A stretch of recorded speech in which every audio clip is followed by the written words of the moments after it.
امریکا وایي پر طالبانو باور سخت کار دی، لاسته راوړنې نشو بایللی. السلام علیکم درنو لیدونکو، وخت مو په خیر، ستړي مه شئ.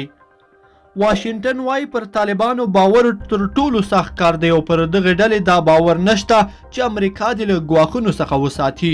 د امریکا د بهرنیو چارو نوي وزیر انتوني بلینکن د سنا د بهرنیو اړیکو کمیټو ته د خبرو پر مهال ویلي پر طالبانو باور کول تر ټولو سخت کار دی او دا ډله اوس په هغه حالت کې نه ده چې امریکا دې د داعش او القاعده له خطرونو څخه وساتي.